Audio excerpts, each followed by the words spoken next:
ஒருவருமான அன்புமிக்க தோழர் பல விவரங்களை உங்கள் மத்தியிலே எடுத்து சொல்லியிருக்கிறார்கள். துணை பொதுச் செயலாளர் தோழர் சுகந்தி அவர்கள் பேசும்போது, அநேகமா சுகந்தி பேசும்போதும் சரி, முருகன் பேசும்போதும் சரி, கோவில்களுடைய வழிபாட்டு உரிமை சம்பந்தமாக அழுத்தமாக பேசிக்கொண்டே இருக்கிறார்கள். சாமி கும்பிடுறதுக்கு எனக்கு ரைட் வேணும். எல்லா ஊர்லயும் சாமி இருக்குது. சாமி கும்பிடுவதற்கான உரிமை என்பது, வழிபடுவதற்கான உரிமை என்பது தமிழகத்தில் எந்த பகுதியில் மறுக்கப்பட்டாலும் பட்டியலின மக்களுக்கு அந்த உரிமை மறுக்கப்பட்டால் யார் அதை செய்கிறார்களோ அவர்கள் மீது சட்டப்படி நடவடிக்கை எடுக்க வேண்டும் என்று 4 தினங்களுக்கு முன்பாக சென்னை உயர்நீதிமன்றத்தில் ஒரு தீர்ப்பு என்பது வழங்கப்பட்டிருக்கிறது. இந்த மாதிரி நிறைய தீர்ப்பு கொடுத்துட்டாங்க தமிழ்நாட்டில். ஒரு தீர்ப்பு 2 தீர்ப்பு அல்ல. வழிபாட்டு உரிமை என்பது மறுக்கப்படக்கூடாது. ஆலயங்களில் தேர் திருவிழா என்பது நடைபெற்றால் பட்டியலின மக்கள் வாழக்கூடிய பகுதிக்கு அந்த தேர் போகணும். அவங்க கூட சொன்னாங்கல்ல, முளைப்பாரி எங்க தேருக்கு வரணும், இந்த வரி கொடுக்கிறவன் வீட்டு முன்னாடி எல்லாம் சாமி ஆடணும்னு முன்னாடி சொல்லுவாங்க. நான் அந்த ஊர்ல இருக்கும்போது சாமி வரணும், ஏன் வரணும் அப்படின்னு கேட்டா, வரி கொடுத்துருக்கோம்ல, வரி கொடுத்தா வீட்டு முன்னாடி வந்து சாமி ஆடணும்ல, வரி கொடுக்கிற வீட்டுல சாமி ஆடணும், வரி வாங்குறான் சாமி வரமாட்டேங்குது, ஆகவே பிரச்சனை. சாமி இருக்குதா இல்லையாங்கிறது வேற. நீங்க இந்த வழிபாட்டு உரிமை என்பது இன்றைக்கு மறுக்கப்படுகிறது 21ஆம் நூற்றாண்டில். நம்முடைய மாநகரத்திற்கு அருகில் இருக்கக்கூடிய சொக்கலிங்கபுரம், சொக்கலிங்கபுரத்தில் நடந்த நிகழ்வுகள் சம்பந்தமாக தோழர்கள் சொன்னார்கள். அருகில் இருக்கக்கூடிய மதுரை, இந்த வீடுகள்ல சாதாரணமா முன்னாடி கேட்பாங்க, இப்ப மாதர் சங்கம் வலுவானதுக்கு அப்புறம் அது கேட்கறது இல்லைன்னு நினைக்கிறேன். மீனாட்சி ஆட்சியா இல்ல மதுரை ஆட்சியா சிதம்பரம் ஆட்சியான்னு கேட்பாங்க முன்னாடி. மதுரை ஆட்சின்னா மீனாட்சி ஆட்சி, சிதம்பரம்னா அவர் ஆட்சி. இப்ப அப்படி கேட்டா சண்டைக்கு வந்துருவாங்க, போலீஸ்ல கம்ப்ளைண்ட் பண்ணிடுவாங்க. நீங்க மதுரையில் இருக்கக்கூடிய மீனாட்சி அம்மன் ஆலயத்தில் 939ஆம் ஆண்டு வைத்தியநாத ஐயர் தலைமையில் ஆலய பிரவேசம் என்பது நடைபெற்றிருக்கிறது. 939 கிட்டத்தட்ட 67 ஆண்டுகள் ஆகிவிட்டது, 80 ஆண்டுகள் ஆகிவிட்டது. ஆலய நுழைவு போராட்டம் நடந்திருக்குது. இன்றைக்கும் அதனுடைய வரலாறுகளை எடுத்து பார்த்தால் வைத்தியநாத ஐயர் தலைமையில் அரிஜனங்கள் ஆலய நுழைவு போராட்டத்தில் கலந்து கொண்டார்கள். தமிழகத்தில் அரசியலுக்கு அப்பாற்பட்டு அரசியலில் நேர்மையான தலைவர்கள் யார் என்று கேட்டால் பெருந்தலைவர் காமராஜரை சொல்லுவார்கள், கக்கனை சொல்லுவார்கள். அந்த ஆலய நுழைவு போராட்டத்தில் காமராஜர் தமிழகத்தினுடைய முதல்வராக இருந்த போது தமிழகத்தினுடைய உள்துறை அமைச்சராக பணியாற்றிய மரியாதைக்குரிய பெரியவர் கக்கன் அவர்கள் அந்த ஆலய நுழைவு போராட்டத்தில் கலந்து கொண்டிருக்கிறார். 5 பட்டியலின சமூகத்தை சேர்ந்தவர்கள் கலந்திருக்கிறார்கள். ஆனா அந்த வரலாறு என்ன சொல்லுதுன்னா 6 பேர் போயிருக்கிறாங்க. அப்ப இன்னொருத்தர் யாரு? 5 பேர் பட்டியல் சமூகத்தை சேர்ந்தவர்.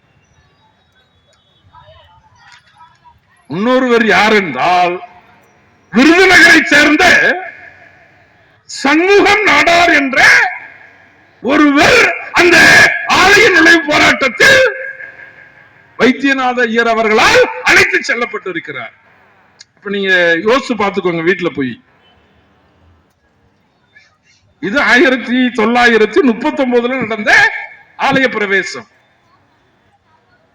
1897ஆம் ஆண்டு, நீங்க 130 வருஷத்துக்கு முன்னாடி, இதே மீனாட்சி சுந்தரேஸ்வரர் கோவில் கமுதியில் இருக்கிறதா?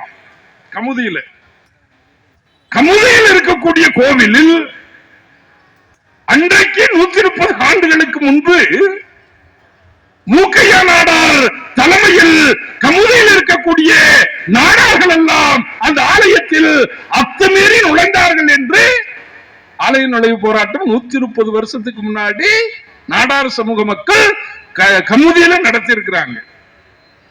130 வருஷத்துக்கு முன்னாடி நடத்தினாலும் பிரச்சனை தீர மாட்டாங்க, 90 வருஷத்துக்கு முன்னாடி நடத்தினாலும் தீர மாட்டாங்க, இப்பமோ தீர மாட்டாங்க, கூட மாட்டாங்க.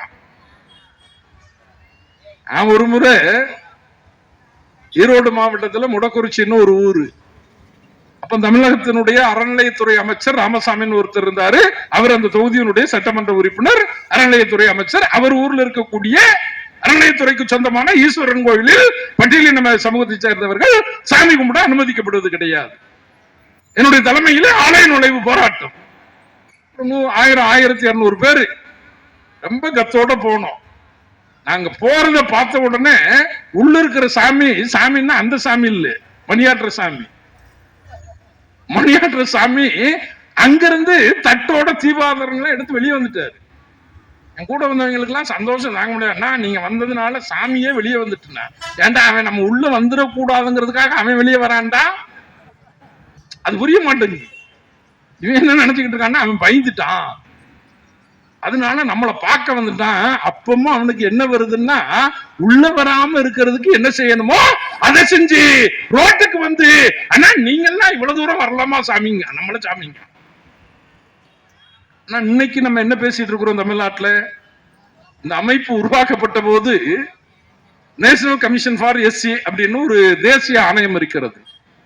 பட்டியலின மக்களுடைய தேசிய ஆணையம். அது கான்ஸ்டிடியூஷன் ரைட் உள்ள ஒரு அமைப்பு, அரசியலமைப்பு சட்டத்தினுடைய அதிகாரம் படைத்த ஒரு அமைப்பு. அந்த அமைப்பு ஒரு விசாரணைக்கு வந்தது. நாங்கெல்லாம் பொதுச் செயலாளர், நான் உள்பட அந்த விசாரணைக்காக சென்று we are coming from Tamil Nadu untouchability eradication front அப்படின்னு சொன்னோம். இஸ் இட் ட்ரூ அப்படின்னாரு அந்த சேர்மன். நமக்கு ஒன்றும் புரியல. என்ன உண்மையான்னு கேட்கீங்களா? என்னன்னு தமிழ்நாட்டில் அன்டச்சபிலிட்டி இருக்குதா, தீண்டாமை இருக்குதா? இந்த மண்ணு பெரியார் மண்ணுன்னு அங்க மண்ணு இல்ல, நல்ல இது போட்டு வச்சிருந்தாங்க, கிரானைட் எல்லாம் போட்டு வச்சிருந்தான். ஒரு பெரிய ஹால், சென்டினரி ஹால். ஏன்னா நமக்கு என்ன இருக்கிறது என்றால், இந்த பூமி 100 ஆண்டுகளுக்கு முன்பு தீண்டாமைகளுக்கு எதிராக போராட்டத்தை நடத்திய பூமி நம்முடைய தமிழகத்தினுடைய பூமி. ஆனால் இன்றைக்கும் அந்த போராட்டம் என்பது நடந்ததே தவிர தீண்டாமை கொடுமைகள் என்பது தீர்க்கப்பட்டிருக்கிறதா? பட்டியலின மக்கள் மனிதர்களாக மதிக்கப்படுகிறார்களா என்றால் மதிக்கப்படுவது கிடையாது. எனக்கு நல்ல ஞாபகம் இருக்கு, சத்யா நகர்னு ஒரு ஏரியா, இதுக்கு பக்கத்துல, அது பக்கத்துல ஒரு கோரி. எம்எல்ஏவா இருக்கும்போது அப்ப திமுக நகர செயலாளர் உதயசூரியன், இப்பவும் அவர் தானா? அப்ப இளைஞர், ரொம்ப இளைஞர். அதற்கு எதிரான மிக பிரமாண்டமான போராட்டம். என்னன்னா ரொம்ப சிம்பிள். அந்த கோரியில வெடி வைக்கும் போது அதுல இருந்து வரக்கூடிய கற்கள் எங்க வரும்? சத்தியானர்ல இருந்து வீட்டு மேல விழும். அந்த வீடுகள் முழுவதும் பட்டியல் சமூகத்தை சேர்ந்தவர்கள். வீடு வேணுமா கோரி வேணுமான்னா அரசாங்கம் என்ன சொல்லணும்? வீடு வேணும், மக்கள் வாழணும்னு தானே சொல்லணும். அவன் என்ன சொன்னான்னா, தாசில்தார் அங்க இருக்கிற கலெக்டரும், சார் அதான் கோரி இருக்குதுன்னு தெரியுது, கல்லு விழுதுன்னு தெரியுது, நீங்க பாதுகாப்பா போயிட வேண்டியதானே. அம்மா அன்னைக்கு நடந்தது. அதோட முக்கியம், சண்டை கிண்ட போட்டு அன்னைக்கு மூடிட்டோம். நான் வந்த அன்னைக்கு அதை சீல் பண்ணியாச்சு. அன்னைக்கு தமிழ்நாட்டினுடைய மிக முக்கியமான ஆளுங்கட்சி தலைவராக இருந்த ஒருவர் எனக்கு போன் பண்ணாரு. என்ன மகேந்திரா, அங்க போய் ஏதோ தகராறு பண்ணிட்டு இருக்கிறாங்க அப்படின்னாரு. நான் எங்க தகராறு பண்ண, கட்சியில இருந்து போராட்டம் நடக்குது, போராட்டத்துக்கு வந்தேன், எதுனாலும் நம்ம பேசி தீர்த்துக்கிறலாம் அப்படின்னு. எதுனாலும் பேசி தீர்த்துக்கிறலாம். சரி, நான் பேசி தீர்த்துக்குருவோம், ஒண்ணும் இல்ல, அதை மூட சொல்லிருங்க, அதுக்கு மேல என்ன பேச வேண்டி கிடக்குது, இல்ல இல்ல மதுரைக்கு எப்ப வருவோம்னு சொல்லி பேசிடுவோம் அப்படின்னாரு. ரைட், நான் வர்றேன் பேசிக்கிறோம் நான் அவர்கிட்ட சொல்லி முடிச்சுட்டேன். அவர் ஆளுங்கட்சி. ஒரு 4-5 மணி நேரத்துக்கு அப்புறம் அந்த கட்சிக்கு எதிர்கட்சியாக இருக்கக்கூடிய இன்னொரு கட்சியினுடைய அமைச்சராக இருந்தவர் எனக்கு போன் பண்றாரு. என்ன தம்பி நல்லா இருக்கீங்களா அப்படின்னாரு. என்ன இவர் திடீர்னு போன் பண்ணி நல்லா இருக்கீங்களாங்காரு. இது வரைக்கும் நல்லா இருக்கீங்களான்னு நம்மளை கேட்டதே இல்லை. இல்லைன்னா நல்லா இருக்கணான்னு. சிவகாசிலியா இருக்க? ஆமாண்ணா அப்படின்னு. அது நமக்கு வேண்டிய ஆள் தான், என்னன்னு பாத்துக்கிறலாம். பின்னாடி நம்ம பேசி முடிச்சுக்கிறலாம். திமுகவினுடைய பொதுக்குழு கூட்டம் எங்க நடந்தது? மதுரையில தெரியுமா உங்களுக்கு? மேலூர்ல இல்ல. எந்த கோரி மூடப்படணும்னு இவங்க ஆளுங்கட்சியா இருக்கும்போது போராடினாங்களோ அவர் இடத்துலதான் பொதுக்குழு நடந்தது. அப்ப பட்டியல் சமூக மக்கள் பாதிக்கப்படுகிறார்கள் என்று வரும்போது ரெண்டு பேரும் எப்படி இருக்கிறான்? ஆளுங்கட்சியாக இருந்தாலும் சரி, எதிர்கட்சியாக இருந்தாலும் சரி, பட்டியல் சமூக மக்களது உரிமையை பாதுகாப்பதற்கு யாரும் வர்றது கிடையாது. அதனுடைய வெளிப்பாடுதான் தோழர்கள் சொன்னார்களே, நீங்க ஆணவ படுகொலைகள் என்பது நடைபெறுகிறது. இன்னைக்கு ஒரு வீடியோல நாகப்பட்டினத்துல ஒரு 2 காதல் ஜோடி எஸ்பிட்ட போய் கம்ப்ளைண்ட் கொடுக்குறாங்க. இப்ப நம்ம ஒரு கம்ப்ளைண்ட் கொடுத்தோம்னா அந்த கம்ப்ளைண்ட்ல நடவடிக்கை எடுக்கலன்னா வக்கீல கூட்டு போவோம். 4 நாளா ஒரு வக்கீல் பொண்ணு, பெரம்பலூர்ல வக்கீல் பொண்ணு எஸ்பி ஆபீஸுக்கு போது நடக்க மாட்டேங்குது, டிஜிபி ஆபீஸுக்கே வந்துட்டு மெட்ராஸுக்கு. என்னன்னா பாதுகாப்பு கொடு. தமிழ்நாடு சட்டமன்றத்தில் 2016ஆம் ஆண்டு அண்ணா திராவிட முன்னேற்ற கழகம் ஆட்சியில் இருந்த போது தோழர் ஏஎஸ் அவர்கள் மார்க்சிஸ்ட் கம்யூனிஸ்ட் கட்சியினுடைய சட்டமன்ற குழு தலைவர், சிஐடியினுடைய மாநில தலைவர் தோழர் சவுந்தரராஜன் அவர்கள் தனிநபர் தீர்மானத்தை கொண்டு வருகிறார். அன்றைக்கு மரியாதைக்குரிய தலைவர் ஓபிஎஸ் அவர்கள் தமிழகத்தில் ஆணவ படுகொலைகளே நடக்கலன்னு சொல்லிட்டார். அவர் ஊரு பக்கம் தான் திலீப் குமார் விமலா தேவி என்ற ஒரு சின்னஞ்சிறு குழந்தை எரித்துக் கொல்லப்பட்டார். அந்த வழக்கில் தான் சென்னை உயர்நீதிமன்றத்தினுடைய மதுரை கிளை காவலர்களை பாதுகாப்பதற்கான வழிகாட்டுதலை கொடுத்தது. அவர் கொலையே நடக்கலன்ட்டாரு. இப்ப போய் சட்டமன்றத்தில் மார்க்சிஸ்ட் கம்யூனிஸ்ட் கட்சியுடைய சட்டப்பேரவை உறுப்பினர்கள் ஆணவ கொலைகளுக்கு எதிராக சிறப்பு சட்டம் கொண்டு வர வேண்டும் என்று கேட்டால் ஏற்கனவே இருக்கின்ற சட்டங்களே போதுமானது, இதற்கென்று தனி சட்டம் தேவையில்லை. இவனும் அப்படித்தான் இருக்கான், அவனும் ஒன்னும் பண்ண முடிய மாட்டேன். என்ன பண்றது? இந்தியாவினுடைய அரசியல் சாசனம் 1950ஆம் ஆண்டு இந்திய நாட்டினுடைய நாடாளுமன்றத்தால் புரட்சியாளர் அம்பேத்கர் அவர்களால் உருவாக்கி கொடுக்கப்பட்ட இந்திய நாட்டினுடைய அரசியல் சாசனம் இந்த நாட்டில் இருக்கக்கூடிய ஒடுக்கப்பட்ட மக்கள், பட்டியலின மக்கள், அவர்கள் மீது தொடுக்கப்படக்கூடிய தீண்டாமை என்பது குற்றம் என்று அரசியல் சட்டம் கருதுகிறது. ஆகவே தீண்டாமை கொடுமையில் ஈடுபட்டால் வழக்கு என்பது பதிவு செய்யப்படுகிறது. இல்லாட்ட பண்ணுவாங்களா? இங்க நம்ம சிஸ்டத்துல உயர்ந்தவன் தாழ்ந்தவன், உயர்ந்தவன் தாழ்ந்தவன் என்பது எப்படி வருது? நான் போட்டிருக்கிற வெள்ளச்சட்டையோட தேவா போட்டுக்கிற வெள்ளச்சட்டை பளிச்சுன்னு இருந்தா அந்த வெள்ளச்சட்டை நல்ல சட்டை, அப்படிதானே? இது கொஞ்சம் டிம்மா இருக்குது அப்படின்னு சொல்லலாம். சாதி அடிப்படையில் இல்ல அவர் போட்டுக்கிற சட்டை தான் சரியான சட்டம் சொல்ல முடியுமா? நம்ம ஊர்ல அப்படிதான் சொல்றான். 7 அடி உயரம் ஒருத்தர் இருக்கிறான், அவன் பட்டியல் சமூகத்தை சேர்ந்தவனா இருந்தா 4 அடி உயரத்தில் இருக்கிறவன் யார் இதுல உயர்ந்தவன் கேட்டா எப்படி சொல்றது? 7 அடி உயரத்தில் இருக்கிறவன் தானே உயர்ந்தவன் சொல்லணும். ஆனா இவன் 4 அடி உயரத்தில் இருக்கிறவன் தான் உயர்ந்தவன் சொல்றான். நீங்க பாலா இயக்கி ஒரு படம் சினிமா, விஷாலும் ஆர்யாவும் அதுல இணைந்து நடித்திருந்தார்கள். எனக்கு படம் பேரு டக்கு ஞாபகத்துக்கு வரல. அவன் இவன் சூப்பர், நம்மளோட அவங்க வேகமாவே இருக்கிறாங்க. அதுல நீதிபதியினுடைய வீட்டு லாக்கர் பூட்டி கிடக்கும், பூட்டிரும், திறக்கிறதுக்கு சாவி இருக்காது. அப்ப ஒருத்தரை கூப்பிட்டு திறக்கிறதுக்கு முயற்சி பண்ணுவாங்க. அப்ப ஆர்யாவை கூட்டிட்டு வர்றதுக்காக போலீஸ் வரும். போலீஸ் வந்தோம்னா அப்படி முயமா வருவாரு. என்னையா உன் பேரு அப்படிமா, காக்கி சட்டை போட்ட உடனே இப்படி ஆயிடுவாங்க, இல்ல இப்படி உட்கார்ந்து இருக்கிறவங்க இப்படி ஆயிடுவாங்க. என்னையா உன் பேர் என்ன? கும்பிடுறசாமி அப்படிம்பாரு. சரி சரி பேர் என்ன? கும்பிடுறசாமி அப்படிம்பாரு. கும்பிட்டதெல்லாம் போதும்டா, பயப்படாதடா, பேர் என்னடா? ஓஹோ, உன்னை பார்த்து பயப்படுன்னு நினைக்க, நம்ம பேரே கும்பிடுற சாமி தான்டா அப்படின்பா. ஏன் கும்பிடுற சாமின்னு பேர் வைக்கிறான்? இந்த சமூகத்தில் பட்டியல் சாதியை சேர்ந்த 60 வயது ஆனவர்களாக இருந்தால் கூட பிற்படுத்தப்பட்ட சமூகத்தை சேர்ந்த சாதாரண சிறுவன் கூட பெயரை சொல்லி அழைக்கக்கூடிய ஒண்ணு ஜாதியை சொல்லி கூப்பிடுவான், இல்லாட்டா பேரை சொல்லி கூப்பிடுவான். ராமநாதபுரம் மாவட்டத்துல தான் இது போன்ற பெயர்கள் என்பது கூடுதலாக இருக்கும். அப்ப இவன் விவரமா கும்பிடுற சாமின்னு பேர் வச்சு அவன் எப்படி கூப்பிடுவான்? டே கும்பிடுற சாமி அப்படின்னா கெத்து தானே. சரி டேன்னு கும்பிடுற சாமி. ஆனா இவனோட அவன் அறிவாளிங்கிறதுக்கு அவன் என்ன செய்யறானா, ஏன் கருப்சாமி அவன் எங்க வா, நீ கும்பிடுற சாமின்னு வச்சா நான் கும்பிடுற சாமின்னு கூப்பிடணுமா? பெயர்களுக்கு கூட ஒரு காரண காரியங்கள் இருக்குது இல்ல.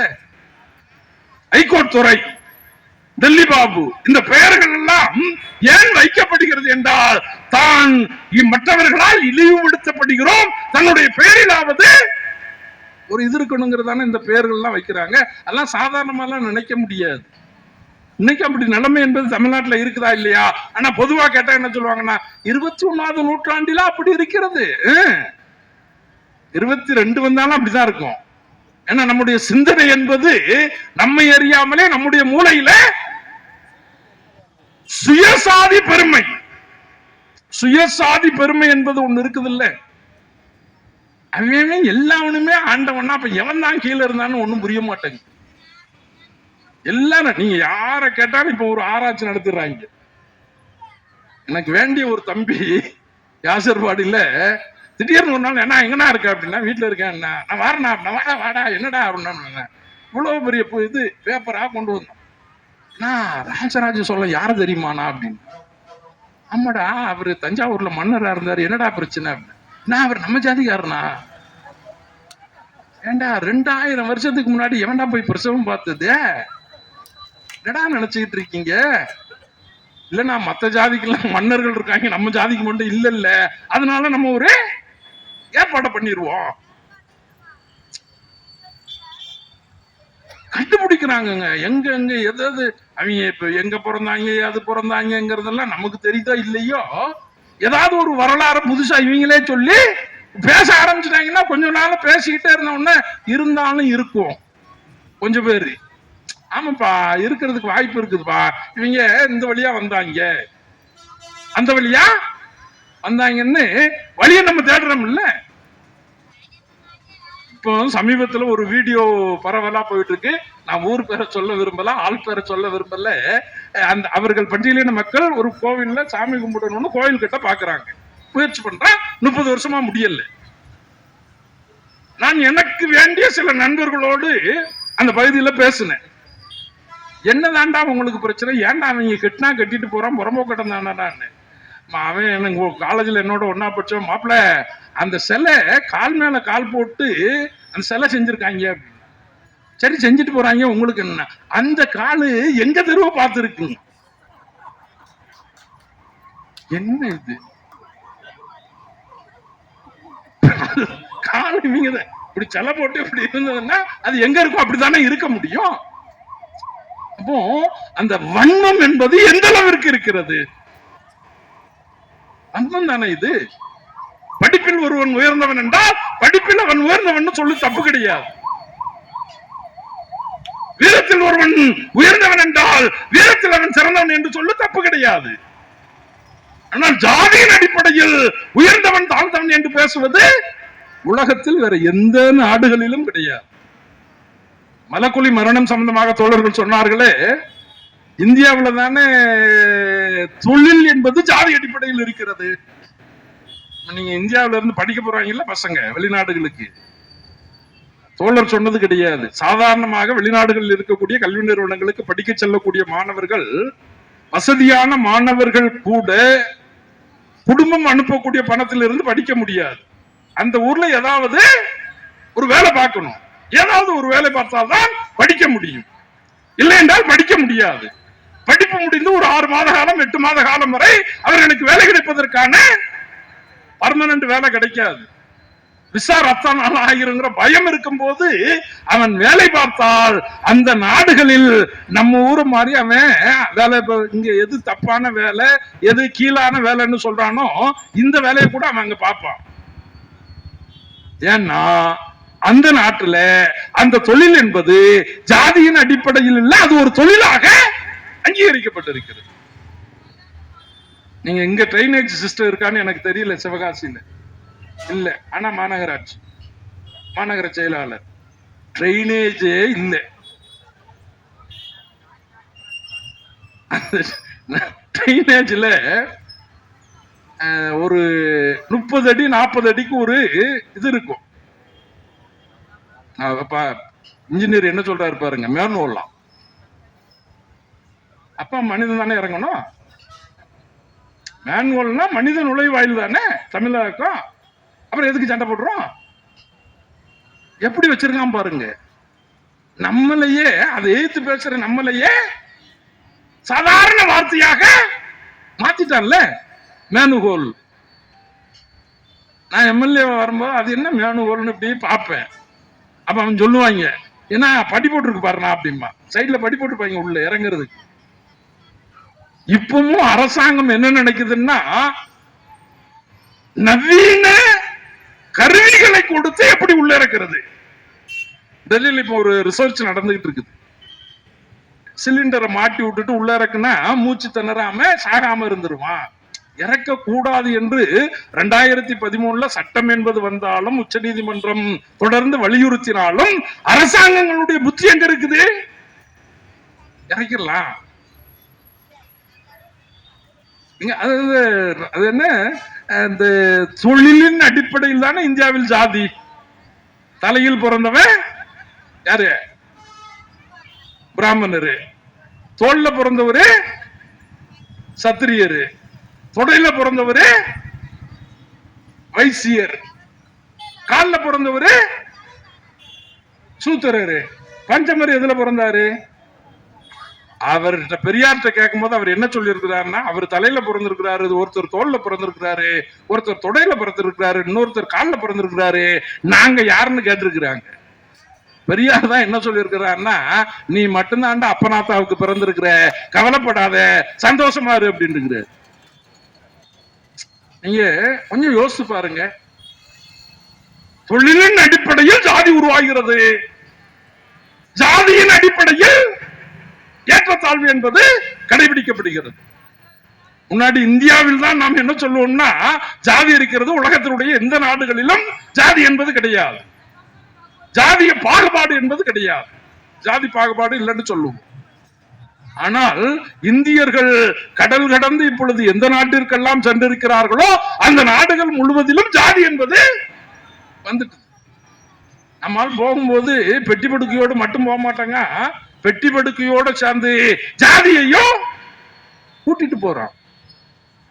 அமெரிக்காவினுடைய பல மாநிலங்களில் இன பாகுபாட்டிற்கு எதிரான சட்டங்கள் என்பது இருக்கிறது. இப்பொழுது இந்தியர்களால் அந்த மாநிலங்களில் ஜாதிய பாகுபாட்டிற்கு எதிரான சட்டங்களையும் அமெரிக்காவினுடைய சில மாநிலங்கள் கொண்டு வந்திருக்கிறார். நம்மால் இவன் கிட்டதும் இல்லாம ஊர் ஊரா போய் எடுத்துக்கிட்டு இருக்கிறாங்க. என்ன நியாயம் இருக்குது? அப்போ இவைகள் என்பது தீர்க்கப்பட வேண்டும். இந்த பிரச்சனைகள் என்பது முடிவுக்கு கொண்டு வரப்பட வேண்டும் என்பதற்காகத்தான் தீண்டாமை ஒழிப்பு முன்னணி என்பது உருவாக்கப்பட்டு கடந்த 18 ஆண்டு காலமாக தமிழகத்தில் இந்த மாவட்டம் உள்ளிட்ட அனைத்து பகுதிகளிலும் சமரசமற்ற போராட்டத்தை நடத்தக்கூடிய இயக்கமாக தீண்டாமை ஒழிப்பு முன்னணி இருக்கிறது. அருந்ததிய மக்களுக்கான 3% உள் இடஒதுக்கீடு சட்டமன்றத்தில் உள் இடஒதுக்கீடு வேண்டும் என்ற கோரிக்கையை நாங்கள் வைக்கும் போதெல்லாம், அன்றைக்கு மார்க்சிஸ்ட் கட்சியினுடைய எம்எல்ஏக்கள் நாங்கள் வைக்கும் போதெல்லாம் பக்கத்தில் இருக்கக்கூடிய 38 பேர் அசிங்கமா திட்டுவான் எங்களை. அந்த 43ல 6 பேர் நாங்க, மீத உள்ள எண்ணிக்கை தான் நான் சொல்றேன். அசிங்கமா நம்மள திட்டினாலும் பரவாயில்ல, அப்பனா தான் திட்டுவான். ஏன்னா நீங்க யாருக்கிட்டா பிறந்தீங்கம்மா, மெதுவா நம்ம கேட்காத மாதிரி நடிச்சுக்கிறோம். நாங்க கேட்போம் அல்ல. ஏன்னா ஒடுக்கப்பட்ட அடுக்கப்பட்ட மூட்டைகளில் அடிமூட்டைகளாக இருக்கக்கூடிய அருந்ததியின மக்களுக்கு உள் இடஒதுக்கீடு கொடுக்கப்பட வேண்டும் என்ற போராட்டத்தை தோழர் எண்ணி தலைமையில் வலுவாக நடத்திய காரணத்தினால் 30-40 ஆண்டு காலமாக அருந்ததிய மக்கள் இந்த கோரிக்கைகளுக்கான போராட்டத்தை நடத்தினார்கள். அப்பொழுதெல்லாம் இந்த கோரிக்கை என்பது ஜாதிய கோரிக்கையாக இருந்தது. மார்க்சிஸ்ட் கம்யூனிஸ்ட் கட்சியும் தீண்டாமை ஒழிப்பு முன்னணியும் இந்த கோரிக்கையை எடுத்ததற்கு பின்புதான் அது அரசியல் கோரிக்கையாக மாற்றப்பட்டு உள் இடஒதுக்கீடு என்பது வழங்கப்பட்டது. அது கலைஞரிடம் அந்த பெட்டிஷனை கொடுக்கும் போது நாங்க இப்படியே படிச்சுட்டு இருந்தார். படிச்சுட்டு என்ன சொன்னாருன்னா, நீங்கள் முன்வைத்திருக்கக்கூடிய அனைத்து கோரிக்கைகளும் நான் எதிர்க்கட்சி தலைவராக இருந்தால் எப்படி முன்வைப்பேனோ அனைத்து கோரிக்கைகளையும் வைத்திருக்கிறீர்கள், முழுமையாக நான் ஏற்றுக்கொள்கிறேன், உடனடியாக உள் இடஒதுக்கீடு கொடுப்பதற்கான ஏற்பாடுகளை செய்கிறேன். இன்னைக்கு அந்த சமூக மக்கள் மத்தியில் எவ்வளவு பேர் டாக்டர் வந்திருக்கிறாங்க. 12,000 இது இருக்கு.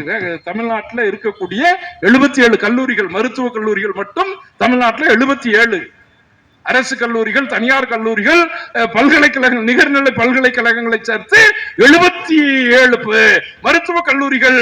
77 மருத்துவ கல்லூரிகளில் MBBS சீட் என்பது 12,000 நமக்கு தமிழ்நாட்டில் மட்டும்.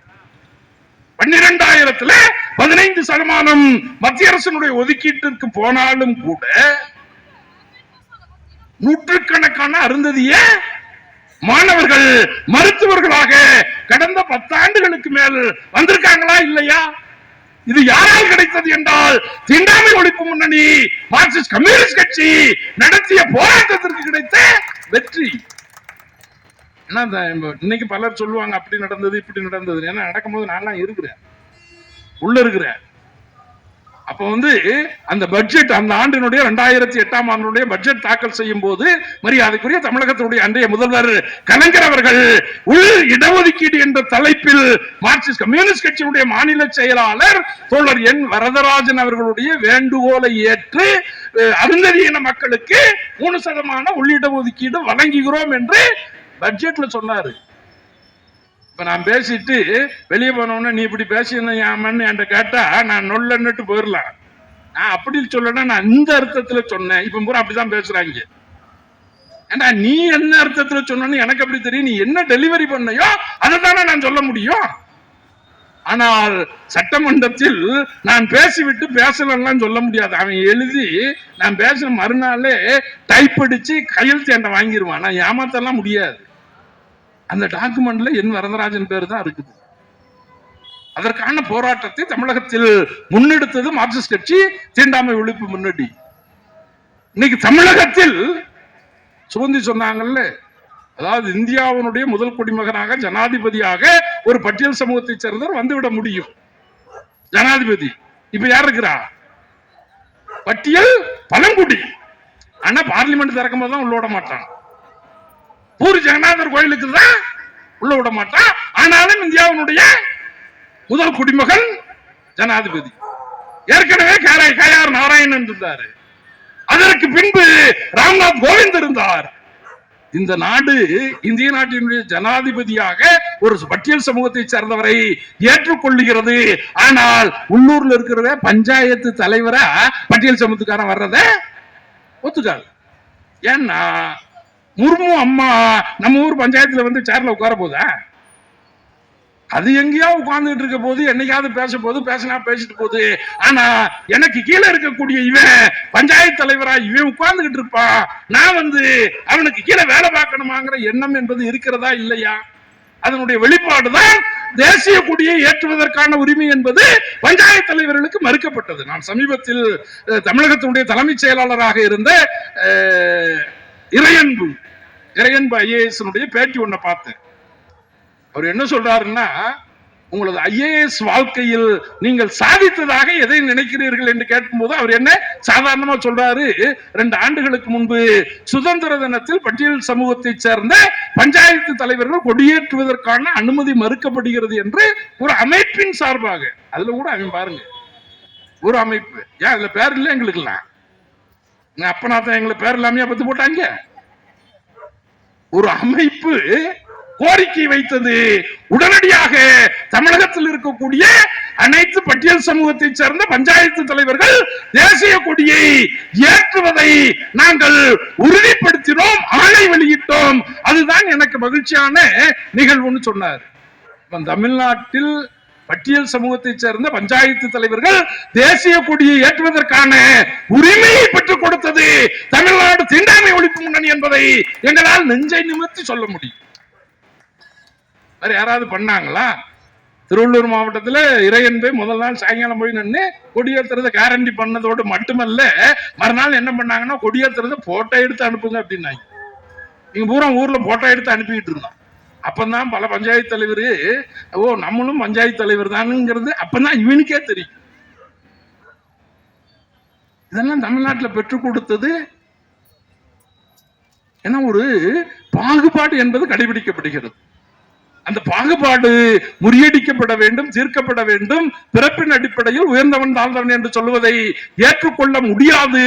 தகுதியின் அடிப்படையில் நீ சொல்லு, தப்பு கிடையாது. பிறப்பின் அடிப்படையில் சொல்லக்கூடாது என்பதைத்தான் தமிழ்நாடு தீண்டாமை ஒழிப்பு முன்னணி நீண்ட நெடுங்காலமாக வலியுறுத்தி போராட்டங்களை நடத்தி கொண்டிருக்கிறோம். பாகுபாட்டிற்கு எதிராக மக்களை பாதுகாப்பதற்கு. என்ன இப்ப 2 பெட்டிஷன் கொடுத்தாங்க தெரியுமா? 2 ஊர்ல இருந்து. என்ன பெட்டிஷன்? நானும் ஏதோ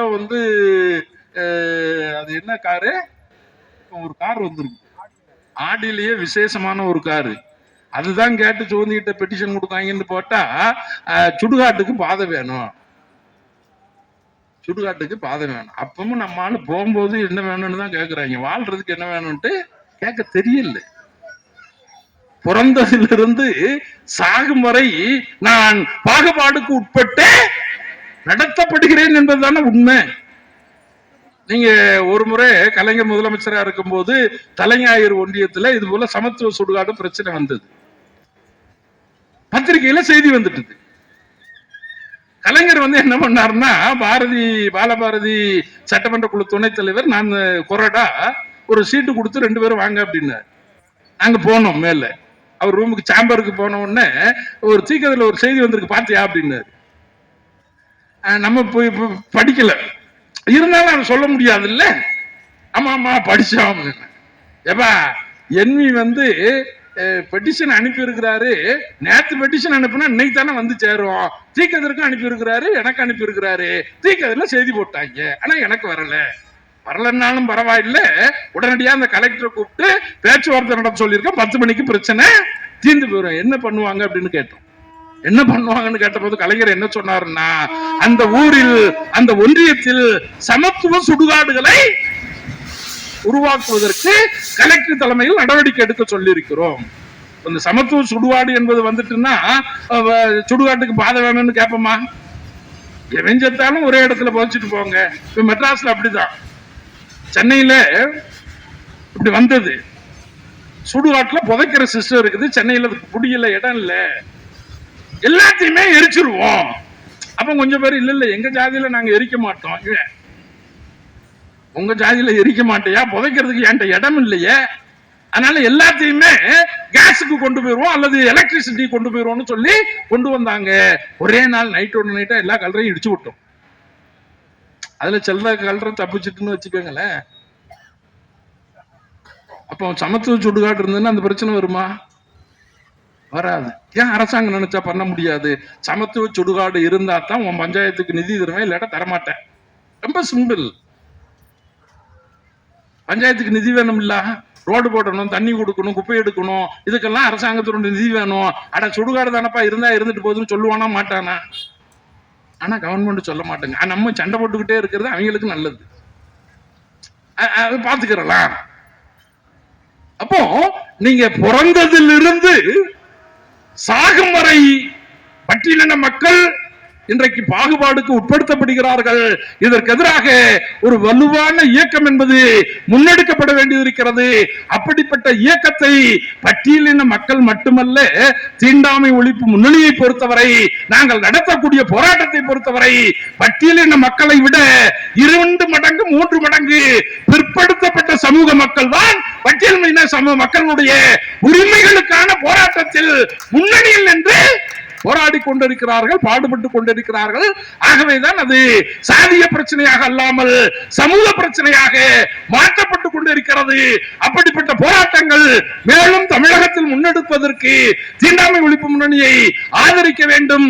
நாங்கள் நடத்தக்கூடிய போராட்டங்களை வெற்றி பெற செய்ய வேண்டும் என்ற வேண்டுகோளை வைத்து வாய்ப்புக்கு நன்றி கூறி முடிக்கிறேன். நன்றி, வணக்கம்.